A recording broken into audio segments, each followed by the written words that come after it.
Imagine the most decorated cavalry officer in the United States Army, a man who graduated from West Point, who survived 4 years of the bloodiest war in American history, who had charged Confederate lines at Gettysburg and ridden through the smoke of a dozen pitched battles, riding confidently into a valley he had not properly scouted, leading 210 men toward what he assumed would be an easy victory over a band of native warriors.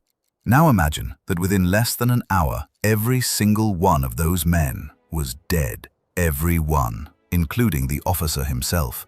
That is not a Hollywood script. That is what actually happened on June 25, 1876, on the banks of the Little Bighorn River in Montana Territory. And the man who made it happen was not some primitive chieftain waving a club. He was a visionary military and spiritual leader who had spent years preparing for exactly this moment.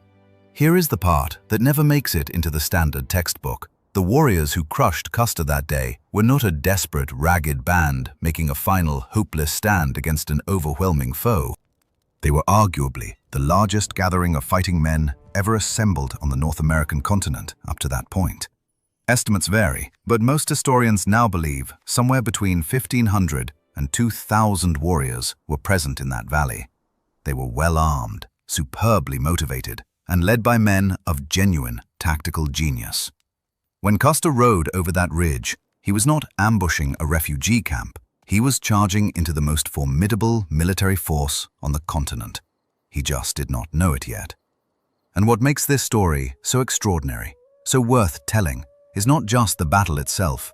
It is everything that led up to it, the decades of broken promises, the treaties signed in good faith and violated within months, the systematic destruction of a way of life that had sustained millions of people for thousands of years. The extraordinary individuals on both sides of the conflict who tried to navigate an impossible situation, who fought with everything they had, who made choices we are still debating a century and a half later. This is not a story about savages and civilization. This is a story about power, about land, about survival, and about what happens when an unstoppable force meets a people who refuse to be stopped. By the time you finish this story, your idea of the American West will be permanently altered.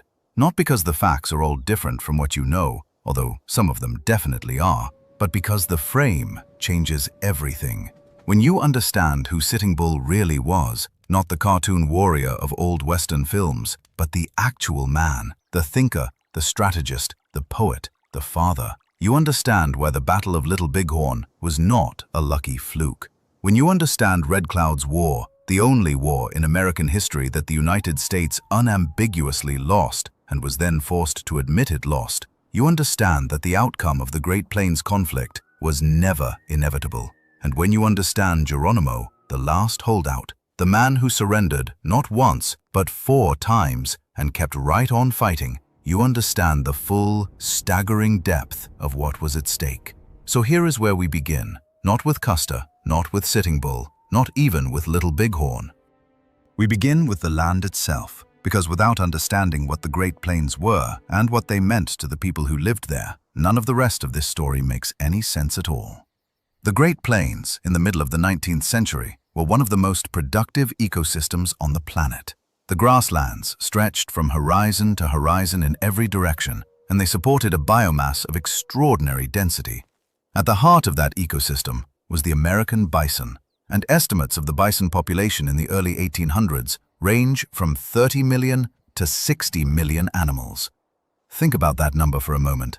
60 million enormous creatures roaming freely across the center of a continent. For the nations of the plains, the bison was not just food, it was civilization itself. The Lakota Sioux, the Cheyenne, the Arapaho, the Comanche, the Kiowa, all of them had built cultures of extraordinary sophistication around the bison economy. The animal provided meat, clothing, shelter, tools, fuel, and a spiritual framework that gave meaning to every aspect of daily life. These were not primitive cultures stumbling toward modernity. They were mature, complex, highly adapted civilizations that had been developing on the plains for centuries. And in the 1850s, they were, by most measurements, thriving. The Lakota in particular were an expanding power, a nation of perhaps 30,000 people who controlled a territory larger than many European countries and who had the military capability to defend it. The United States in the 1850s was a nation with a problem. Several enormous problems, actually. The most pressing was slavery, which was tearing the country apart from the inside and would eventually produce the Civil War. But there was another problem, quieter and less discussed in Washington drawing rooms, but just as consequential in the long run. The country had an agreement problem with the nations of the West.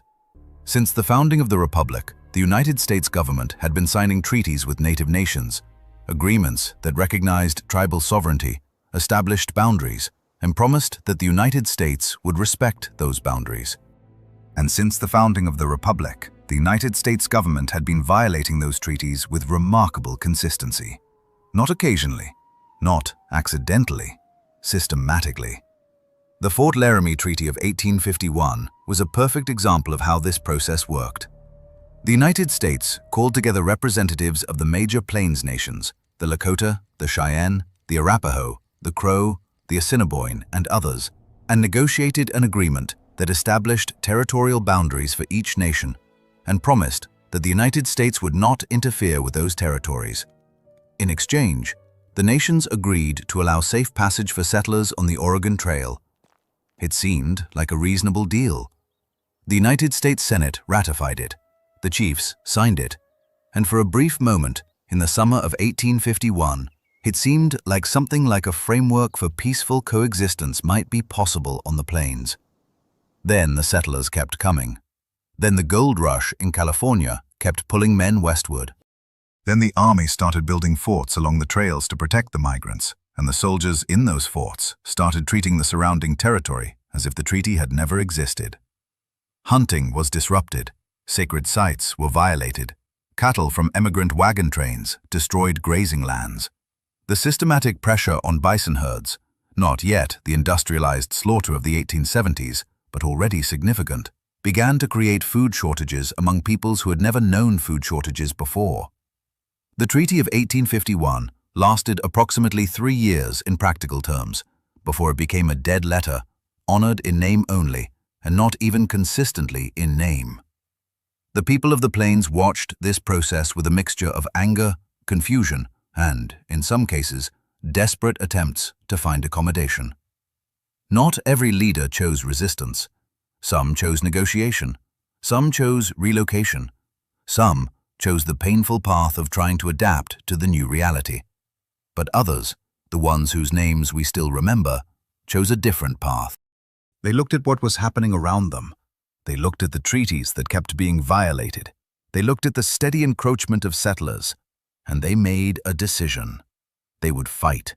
Not blindly, not out of fury alone, but strategically, thoughtfully, with a clear understanding of what they were fighting for and what the odds were against them.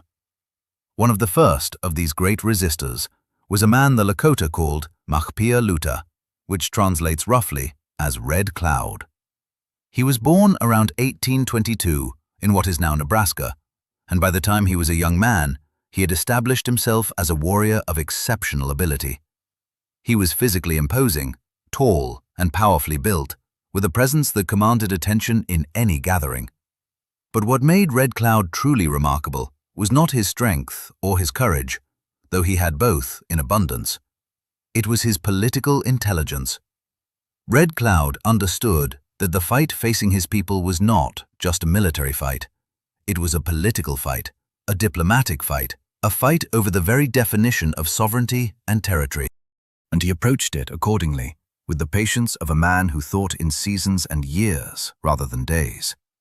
The crisis that would define Red Cloud's career began in 1865, when the United States Army started surveying a route through Lakota territory to connect the gold fields of Montana with the settlements in the east.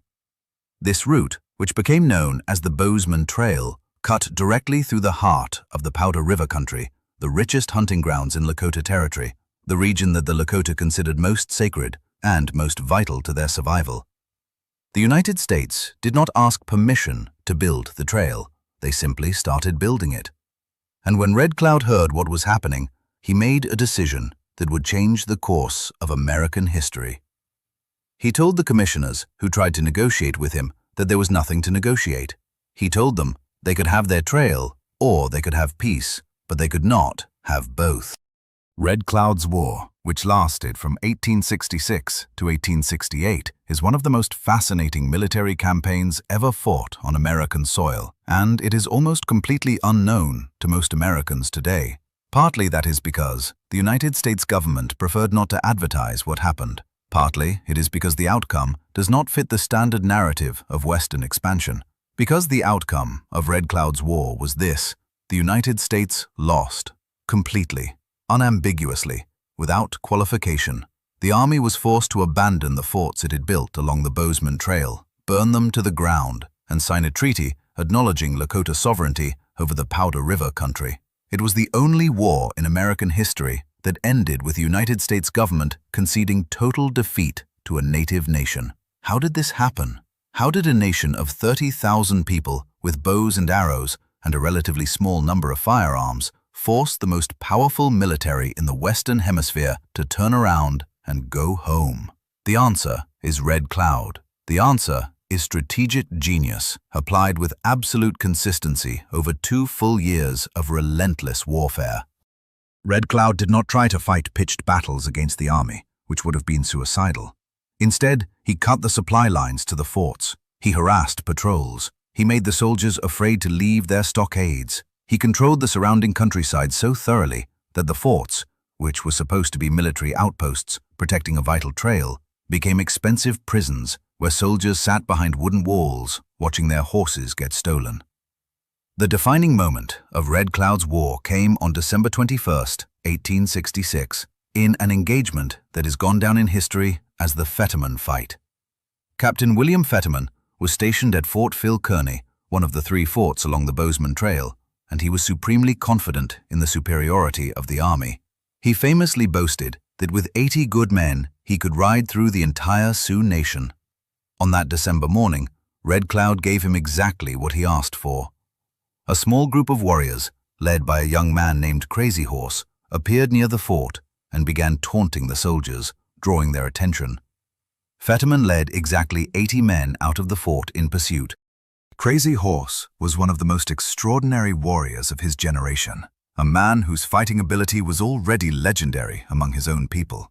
He was slender, almost slight, with pale brown hair, unusual among the Lakota, and a quality in battle that people who saw him there struggled to describe afterward.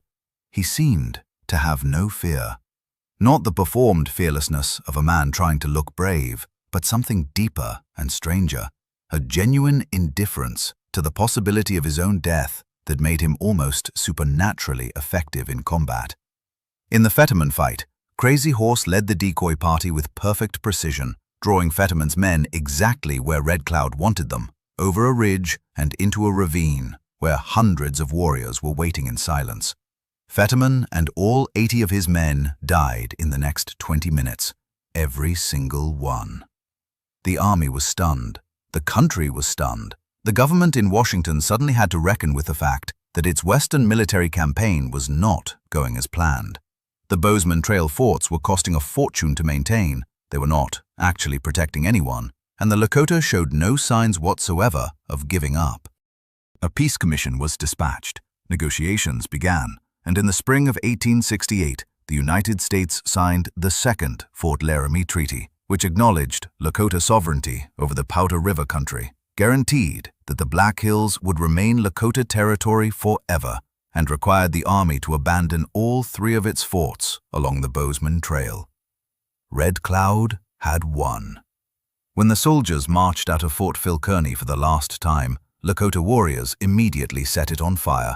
They burned it to ashes while the soldiers watched from a distance. It was a moment of complete and total victory, and Red Cloud understood exactly what it meant. He had done something that almost no one in the history of American expansion had managed to do. He had forced the United States government to back down. And for a man who thought politically, rather than just militarily, the terms of that back down mattered enormously. The treaty was specific. The boundaries were clear. The promises, on paper, were unambiguous. The question now was whether the government would keep its word. And if you know anything about this period of American history, you already know the answer to that question. The Fort Laramie Treaty of 1868 was one of the most carefully negotiated agreements in the history of American Indian diplomacy. Its terms were specific, its boundaries were clearly drawn, and its language seemed unambiguous. The United States guaranteed to the Lakota Nation and its allies what was called the Great Sioux Reservation, encompassing virtually all of what is now the state of South Dakota, west of the Missouri River. The treaty also established an unceded territory in the Powder River country of Wyoming and Montana, where Lakota bands could continue to hunt freely so long as bison remained plentiful. The Black Hills, Pahasapa in Lakota, the sacred heart of their world, were explicitly guaranteed as Lakota territory, never to be entered by whites without Lakota permission. Red Cloud signed the treaty and believed it was real. He retired from the warpath, moved to the Red Cloud Agency in Nebraska, and spent the rest of his long life as a political leader rather than a military one. He traveled to Washington, he met with presidents, he argued his people's case through diplomatic channels. He was realistic enough to understand that the military balance of power was shifting, that more settlers and soldiers would keep coming, and that the long-term survival of his people required political engagement rather than perpetual war. It was a painful calculation, and history would not entirely vindicate it, but it came from a place of genuine strategic thinking rather than submission or despair. While Red Cloud laid down his weapons and took up the tools of diplomacy, another leader was watching, a man who would never lay down his weapons, a man whose very name, in his own language, carried the weight of thunder and purpose. In English, he is known simply as Sitting Bull. He was born around 1831 in what is now South Dakota, and from childhood, he had shown qualities that marked him as someone altogether out of the ordinary. He was a thoughtful boy, more inclined to observation than to hasty action, which is where his first name came from, a name meaning slow, a name he carried until age 14, when he counted his first coup in battle and was renamed for his father. Sitting Bull grew up to be a man of remarkable complexity, and this is where the standard story usually fails him most badly. The image most Americans carry of Sitting Bull is derived from famous photographs taken in the 1880s, a dignified older man in traditional dress, sitting with grave composure before a photographer's backdrop. But the man in those photographs was already living in captivity, already stripped of most of his power, already reduced to the role of prisoner turned celebrity. The real Sitting Bull, the Sitting Bull of the 1860s and 70s, was something very different. He was a warrior of extraordinary physical courage, who had been wounded multiple times in battle and had kept fighting through every wound. He was a spiritual leader of the Hunkpapa Lakota, a holy man who received visions and whose visions his people took deeply seriously. He was a diplomat and a politician who corresponded with other tribal leaders across hundreds of miles of prairie through runners and intermediaries. He was a composer of songs, a man who expressed his deepest thoughts through music, which was not a hobby, but a form of prayer. And he was, above all else, utterly and completely uncompromising on the fundamental question of Lakota sovereignty. Where Red Cloud had decided that negotiation offered the best path forward, Sitting Bull had decided something different. He had watched the negotiation process with cold, clear eyes, and had reached a conclusion that he never wavered from for the rest of his life. The treaties were worthless. The promises of the American government were worthless. Every agreement that his people had signed had been violated. The only thing the United States government truly understood was force. So when Red Cloud signed the Fort Laramie Treaty of 1868 and moved his people to the reservation, Sitting Bull did something that the American government had not quite anticipated. He simply did not sign. He was not at the negotiations. He was not interested in the negotiations. He gathered around him a coalition of bands who felt the same way he did, people who refused to be bounded, who refused to be told where they could hunt and where they could not. who refused to acknowledge that any government in Washington had any authority over the grasslands they had lived on for generations. These were called, in the government's terminology, the hostile bands. Sitting Bull called them the free people. And in the early 1870s, they were still free, still living as they always had lived, in the Powder River country that the treaty itself had designated as unceded territory. Still technically within the law, still technically protected by the very treaty that Red Cloud had signed. That protection would not last long. And the reason it would not last came from one of the most unlikely and most deliberately provocative decisions in American political history. In the summer of 1874, the United States Army sent an expedition into the Black Hills. This was already a violation of the Fort Laramie Treaty, which explicitly prohibited unauthorized entry into Lakota territory. The Army knew it was a violation. The government knew it was a violation. The expedition was led by none other than Lieutenant Colonel George Armstrong Custer, the man we met at the opening of this story, and he took with him 12 companies of cavalry and infantry, a detachment of engineers, a team of journalists, and 2 miners. 2 miners. The official purpose of the expedition was described as a reconnaissance mission to find a suitable site for a military post, but the 2 miners and the journalists told a different story. Custer was 34 years old in 1874, with the kind of physical confidence that sometimes crosses the line into recklessness. He had graduated last in his class at West Point, a fact he seemed to take as a badge of honor rather than a warning, and he had risen through the ranks of the Civil War cavalry with a combination of genuine courage and a talent for self-promotion that was almost modern in its ambition. He wore his golden hair long, a habit that became part of his personal mythology, and he designed his own elaborate uniforms rather than wearing standard issue. The newspapers called him the Boy General, the Lakota called him Longhair. And Longhair rode into the Black Hills in the summer of 1874 with cameras and reporters and 2 men who knew how to pan a stream for color. When the expedition reached the Black Hills, the miners did what miners do. They started looking, and what they found changed everything. Gold. Not traces, not hints, but significant deposits. The kind that the newspapers could report with the words that drove men across oceans and deserts and mountain ranges. Gold at the grassroots. Custer sent dispatches east with a scout riding night and day, and the news was published in papers across the country within days. The effect was immediate and predictable. Prospectors started moving toward the Black Hills in their hundreds, then their thousands, violating the treaty, trespassing on Lakota land, setting up camps and calling them towns. The Army made token efforts to remove them. The prospectors simply came back. There were too many of them. The government in Washington now had a problem entirely of its own making. They had sent the expedition. They had allowed the news to spread. They had, in practical terms, advertised the gold to an entire nation of people for whom unclaimed gold was essentially irresistible. And now they had to decide what to do.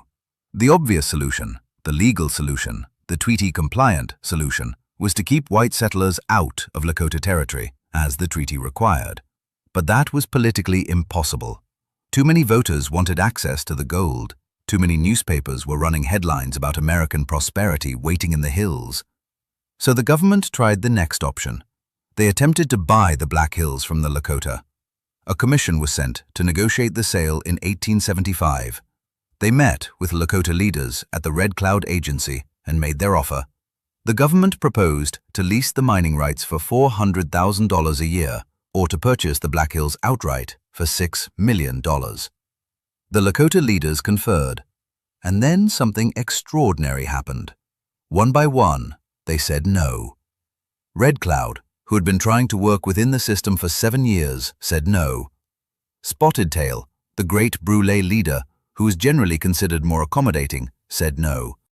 And Sitting Bull, who had not even come to the meeting because he refused to negotiate at all, sent his answer through intermediaries.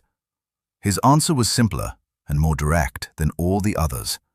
He said he would not sell even a pinch of dust from the Black Hills because the Black Hills were not for sale. Not at any price. Not ever. The government now faced a choice. It could honor the treaty and use the army to remove the settlers from the Black Hills, acknowledging Lakota sovereignty and facing the political consequences. Or it could find a pretext to invalidate the treaty and take the Black Hills by force. Realistically, there was only ever going to be one answer. In the winter of 1875 to 1876, the Grant administration made its decision. A deadline was issued to all bands living in the unceded territory of the Powder River Country. Return to the reservation by January 31st, 1876, or be considered hostile and subject to military force. The timing of this deadline was not accidental. It was the dead of winter. The temperature on the northern plains in January can drop to 30 or 40 degrees below zero. Moving thousands of people, along with their horses, their lodges, their food stores, and their children across hundreds of miles of frozen prairie in those conditions was not merely difficult. In many cases, it was impossible. Many of the bands in the Powder River Country did not even receive word of the deadline until it had already passed. And even those who received it in time were in no position to comply. The deadline was not a sincere offer of accommodation. It was a legal fig leaf, a piece of paper that would allow the government to say the Lakota had refused to comply with lawful orders, thereby justifying what was coming next. What came next was war. In the spring of 1876, the United States Army launched a three-pronged campaign to sweep the Powder River Country clear of all non-reservation Indians. 3 columns converged on the region from different directions, one from the south under General George Crook, one from the east under General Alfred Terry, and one from the west under Colonel John Gibbon. The plan was a classic pincer movement. The columns would advance simultaneously, find the main body of Lakota and Cheyenne warriors, and crush them between them. It was a sensible plan in theory. In practice, it failed almost immediately, and the first column to feel the full force of what it was walking into was Crook's. General Crook's column encountered a large Lakota and Cheyenne force on June 17, 1876, at a place called the Rosebud Creek. The warrior who led the attack against Crook that day was Crazy Horse.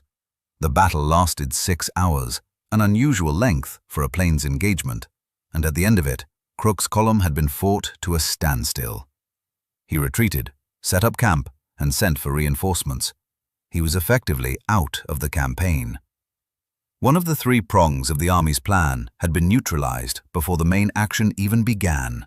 The man who neutralized it, Crazy Horse, then rode north to the valley of a river called the Little Bighorn, where the greatest gathering of Plains peoples in living memory was assembling around a fire that Sitting Bull had been building for years. By late June of 1876, the encampment in the Little Bighorn Valley was enormous, beyond anything the Army scouts had prepared their commanders to expect. Bands from across the northern plains had been converging there for weeks, drawn by the hunting, drawn by the shared defiance of the government ultimatum, and drawn most powerfully of all by the presence of Sitting Bull. There were Hunkpapa Lakota, Oglala Lakota, Minneconjou Lakota, Sans Arc, Blackfoot Sioux, Northern Cheyenne, Arapaho. The camp stretched for nearly 3 miles along the west bank of the river.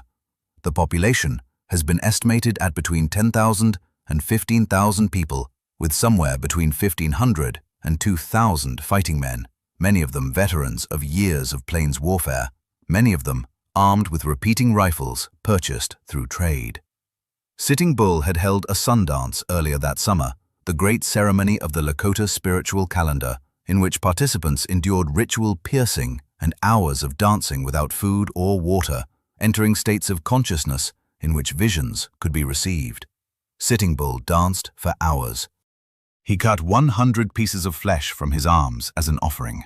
He danced until he collapsed and was carried to a shaded place to recover, and then he reported what he had seen in the vision.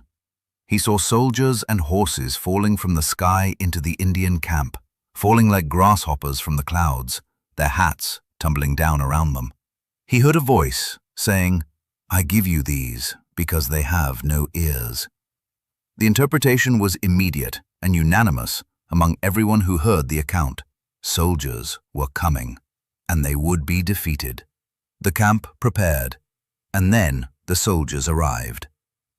George Armstrong Custer received his orders on June 22, 1876. General Terry told him to march south along the Rosebud River with his regiment, the 7th Cavalry, find the large village that scouts had been tracking, and prevent it from escaping before the main army could arrive. The plan was not for Custer to attack alone.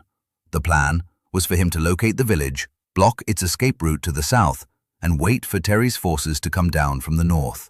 This plan required coordination, patience, and above all, not attacking until the moment was right.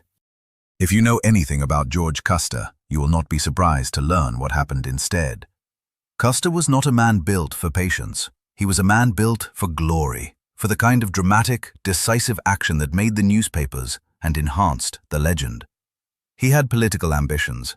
1876 was an election year, and Custer had been making enemies in Washington, most recently by testifying before Congress about corruption in the War Department that implicated President Grant's own brother.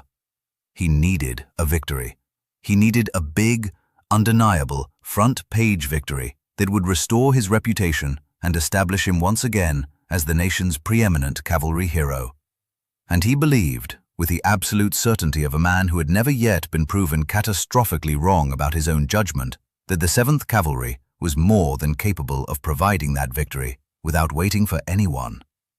On June 24th, his Crow and Arakawa scouts, men who had spent their entire lives reading the prairie, found the trail of the great village. The signs were almost incomprehensible in scale. The trail of travois poles was enormous. The size of the pony herd indicated in the tracks was enormous. The scouts tried to communicate to Custer that what they were seeing was not a band of a few hundred warriors. This was something altogether different. One of the Crow scouts, a man named Half Yellowface, told Custer through an interpreter that there were too many Sioux ahead for the 7th Cavalry to fight.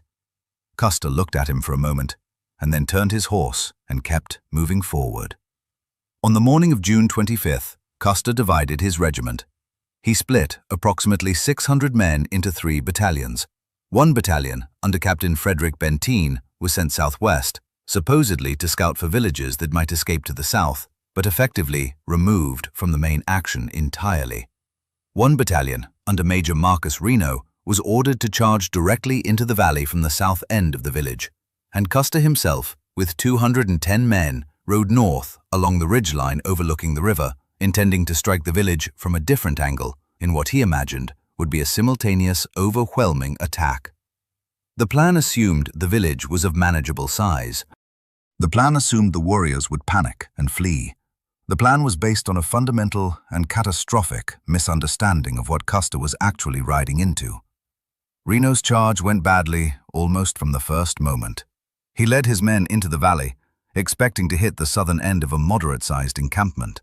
What he found instead was the full extent of the camp stretching away to the north as far as he could see, with hundreds of warriors already mounted and riding toward him at speed. The Hunkpapa warriors, Sitting Bull's own people, were the first to respond. They hit Reno's column with a ferocity and a speed that immediately disrupted his formation. Reno pulled his men back into a tree line, then made the decision to retreat to the bluffs on the east bank of the river, where he made a defensive stand. He would remain there for the next day, besieged, unable to advance or retreat, while the defining action of the entire campaign happened 2 miles to the north. Meanwhile, Custer was moving along the ridge, apparently still confident, apparently still believing that the village was smaller and less prepared than it actually was. He sent a message back to Benteen, asking him to come quickly and bring extra ammunition. At some point, he saw the full extent of the encampment spread before him in the valley below. We cannot know what he thought in that moment, because every man with him died. What we know is what happened next, and what happened next was shaped entirely by the 2 men who were waiting for him. Sitting Bull, who understood that this was the moment his vision had shown him, and Crazy Horse, who had the tactical instinct to know exactly how to end it. The battle that has become known as the Battle of Little Bighorn, or Custer's Last Stand, took less than an hour. That is a fact that most people do not know, and it matters enormously for understanding what happened. This was not a prolonged, grinding engagement where exhausted soldiers slowly succumbed to overwhelming numbers.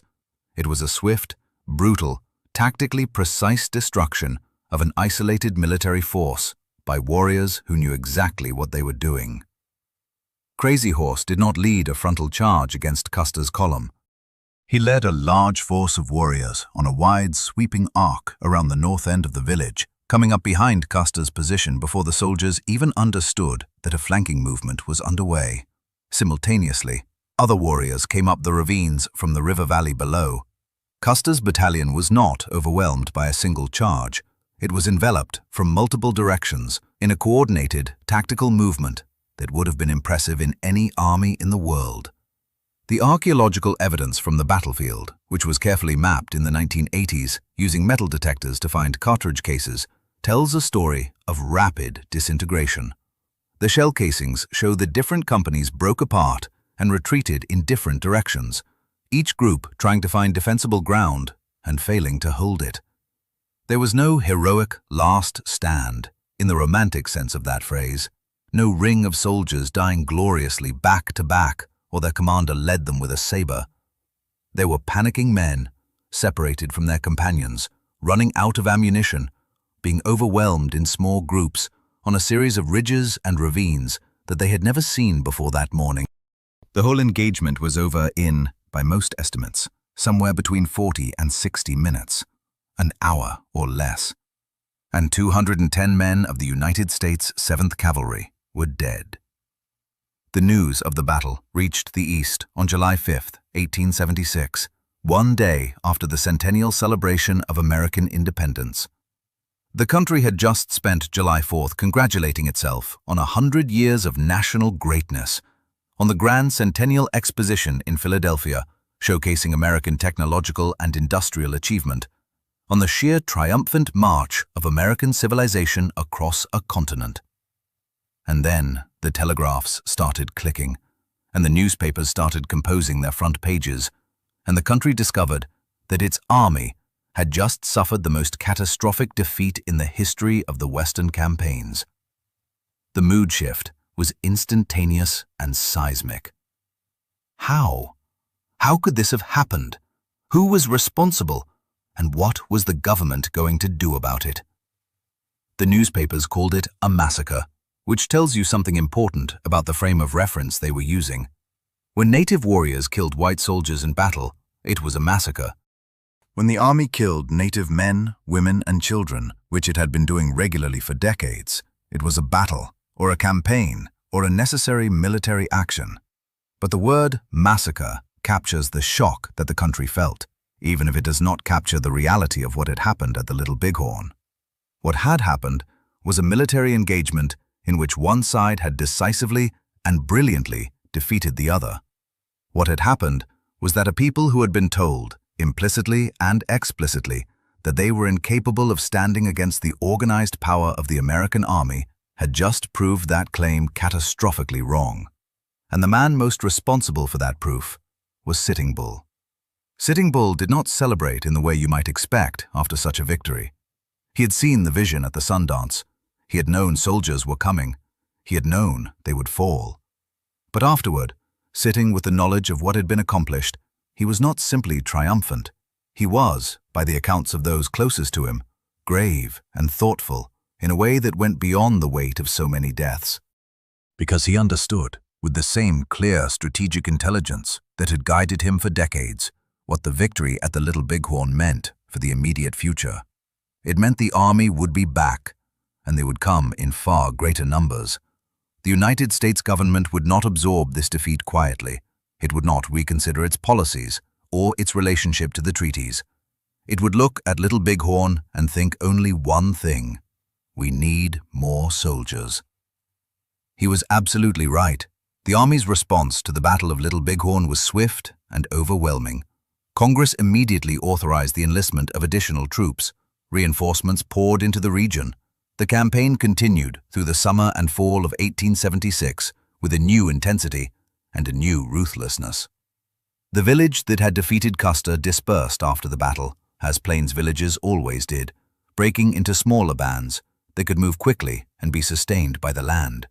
But the army pursued them relentlessly, including through the winter, which was the season when Plains peoples were most vulnerable, when moving was hardest and food was shortest. The strategy was simple and brutal.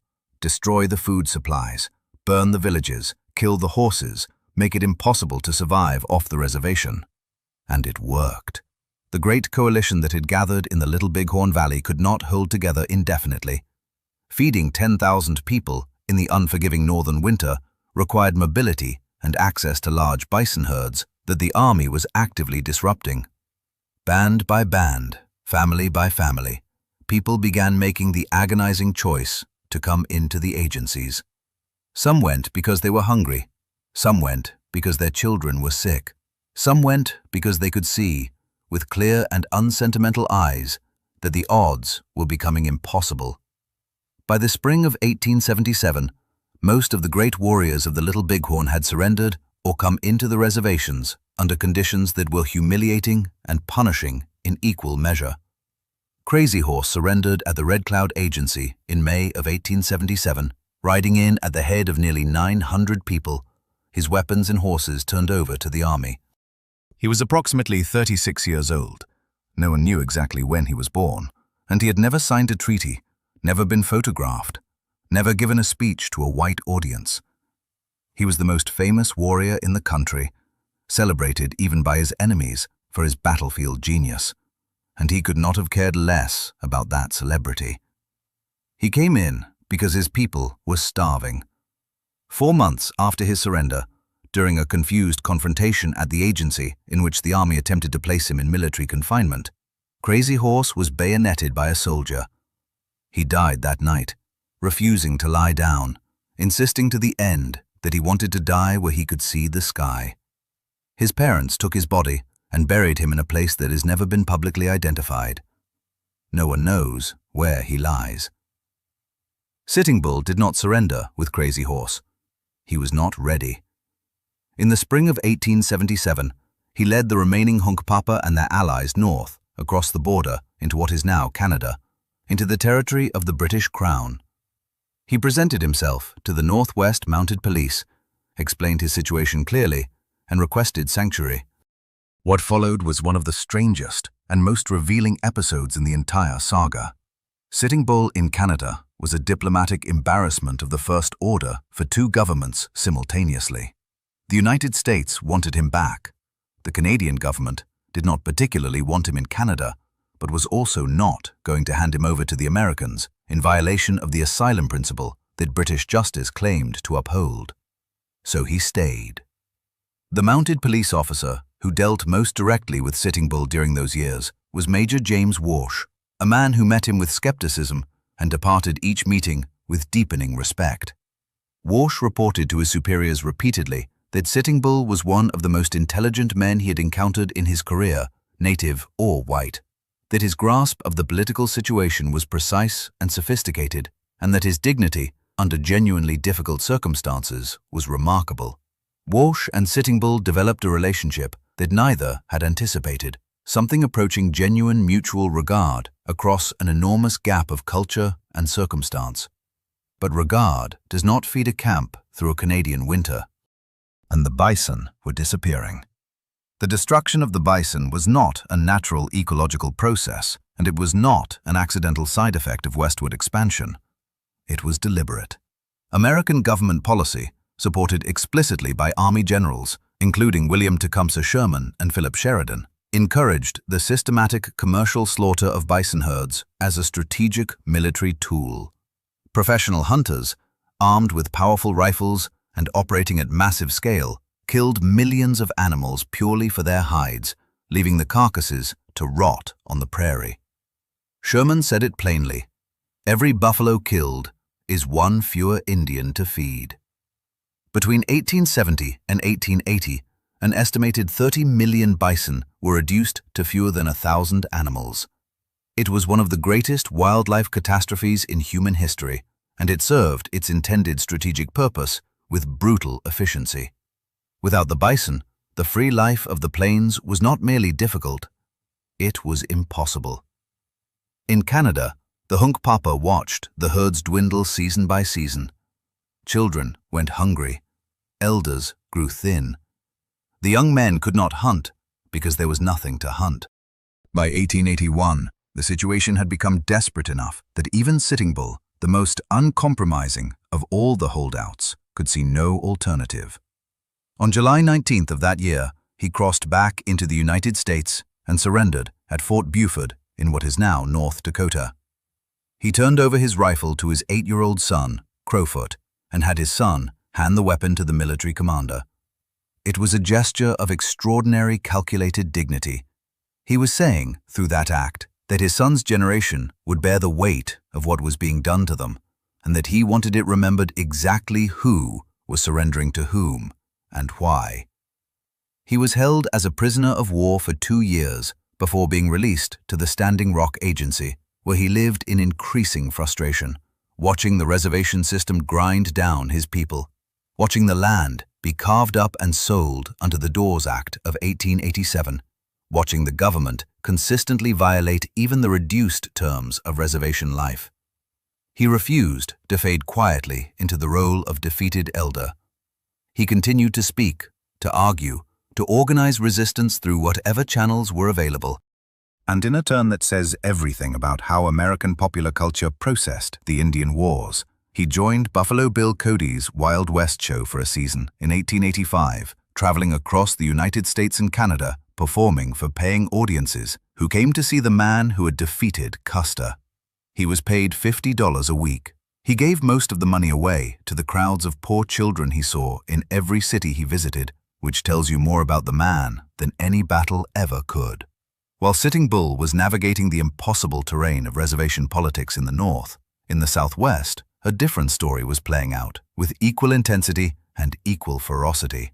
The Apache Wars are a distinct chapter in the history of Western resistance, and they produced the last great holdout of the Indian Wars era, a man whose name has become synonymous with unconquerable determination, a man who forced the United States Army to deploy 5,000 soldiers to chase 36 men, women, and children through 2 countries for 5 months without catching them. His Apache name was Goyale, meaning one who yawns, which is misleading to the point of comedy, because there was nothing remotely sleepy about this man. In English, he is called Geronimo. He was born around 1829 in what is now the Arizona-New Mexico borderlands, a member of the Chiricahua Apache, and he lived his early life in the harsh and beautiful landscape of the Sonoran Desert and the Sierra Madre Mountains of northern Mexico. The Apache were a people uniquely adapted to this environment, masters of survival in conditions that killed others outright, capable of covering enormous distances on foot with minimal water, expert in ambush and evasion in terrain that made conventional military pursuit nearly impossible. Geronimo was of medium height, stocky and powerfully built, with a face of extraordinary intensity, dark eyes that people consistently described as seeing straight through whatever or whoever was in front of him. He was said to have supernatural abilities, and his followers believed these things absolutely. The event that made Geronimo what he became happened in 1851, when he was in his early 20s. He was away from camp on a trading trip when Mexican soldiers raided the Chiricahua encampment. When he returned, he found his mother, his wife, and his 3 young children dead. All of them. He stood in the wreckage of everything he had loved most in the world and made a decision that he kept for the remaining 60 years of his life. He would make war on Mexico. Not just those soldiers, all of them. Every agent of Mexican authority that he could reach. He did exactly that for decades, with a consistency and a ferocity that became legendary on both sides of the border long before any American soldier arrived to experience it personally.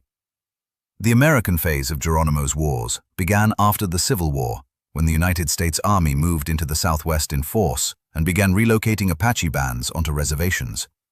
The Chiricahua were moved to the San Carlos Reservation in Arizona, a place that the Apache found genuinely unbearable, hot, barren, malarial, stripped of the game and the resources that had sustained their people in their homeland. The government's management of the reservation was dreadful by almost any standard. corrupt agents skimming the supply contracts, inadequate food rations, arbitrary restrictions on movement and traditional practices. Geronimo escaped from San Carlos multiple times. Each time the army came after him. Each time he disappeared into the Sierra Madre, and each time, after months or years, a combination of exhaustion and the suffering of the women and children depending on him brought him back. He surrendered formally 4 times. 4 times.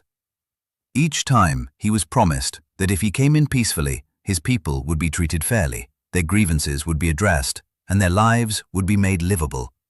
Each time, the promises were broken within months.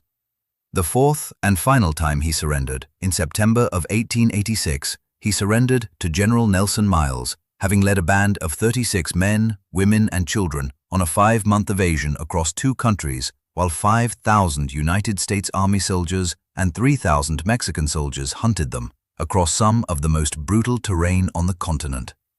36 people against 8,000. And the 8,000 could not catch him.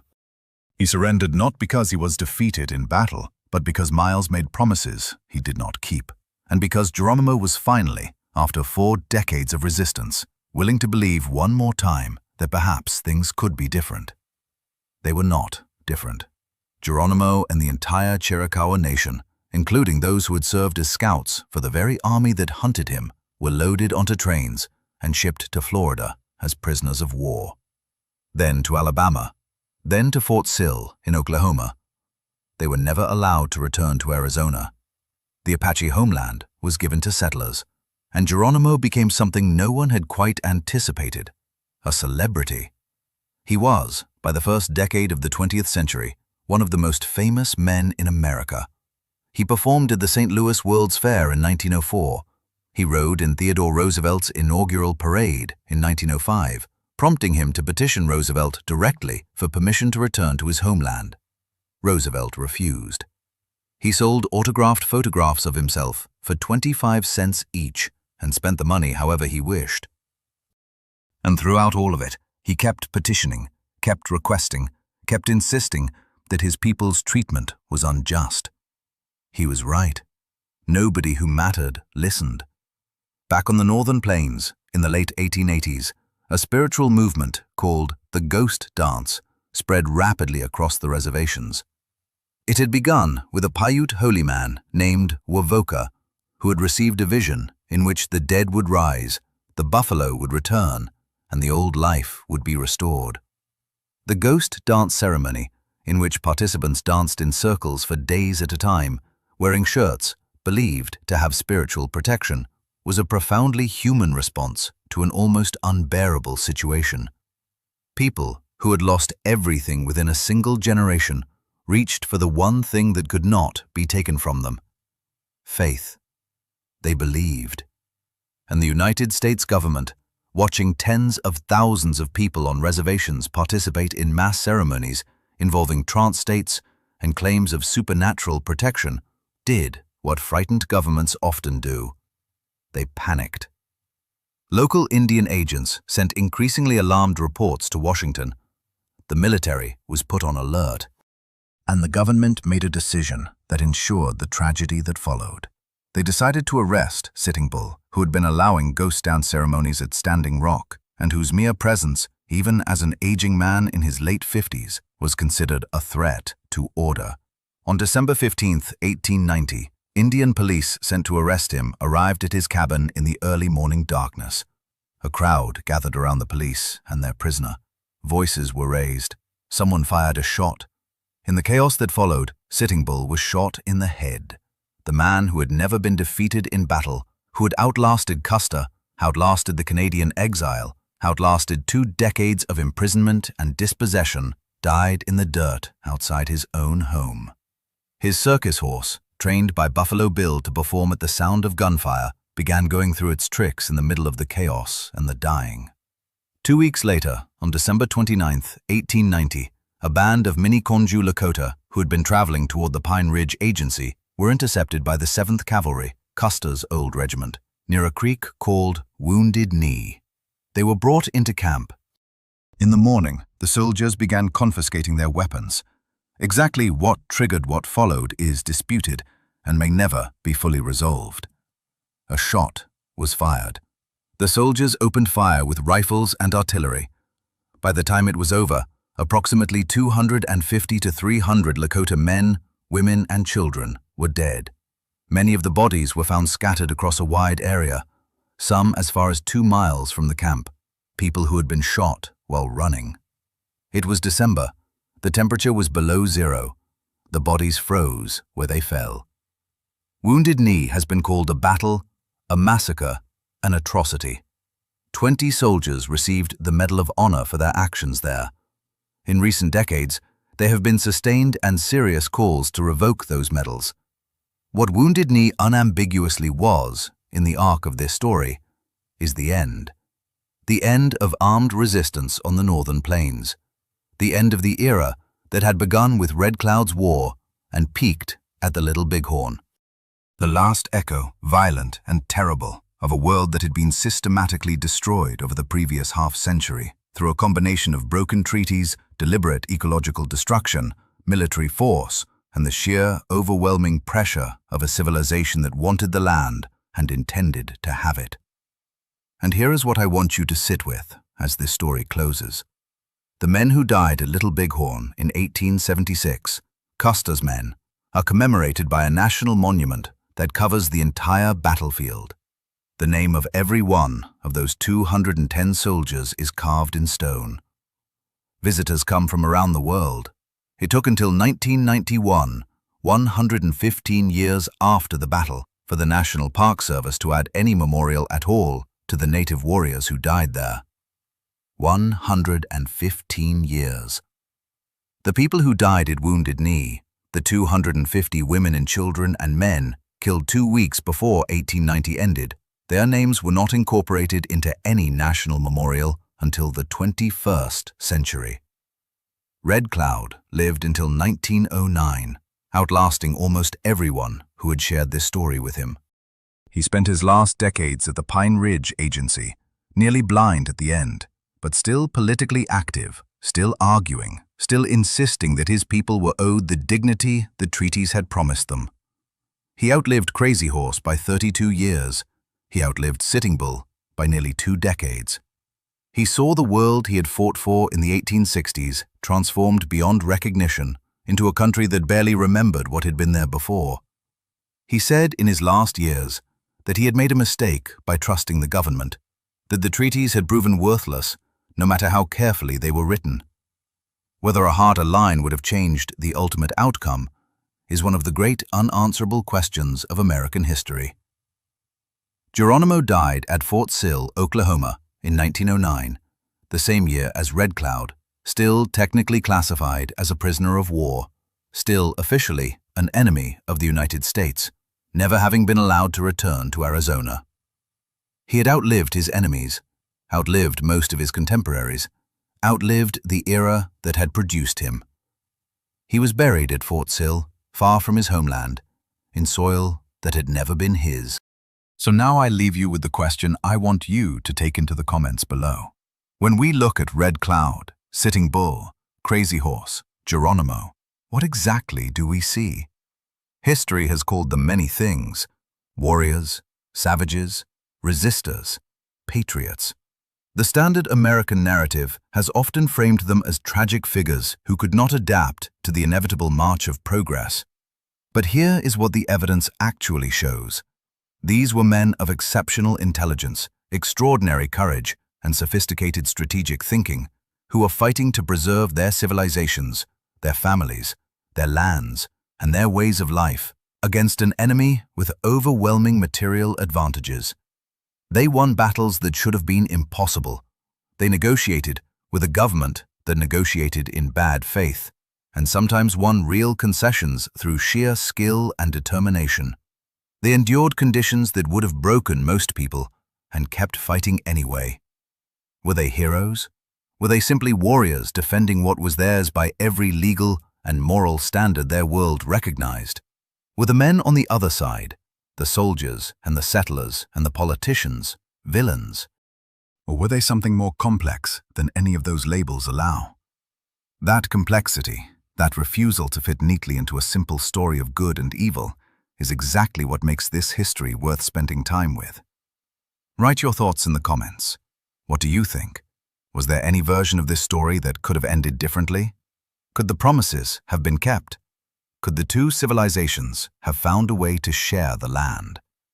If this story meant something to you, if it changed even slightly the way you see the American West and the people who shaped it, then subscribe to Cradle of Democracy right now, because this is exactly what we do here. We take the stories you thought you knew. We strip away the comfortable version.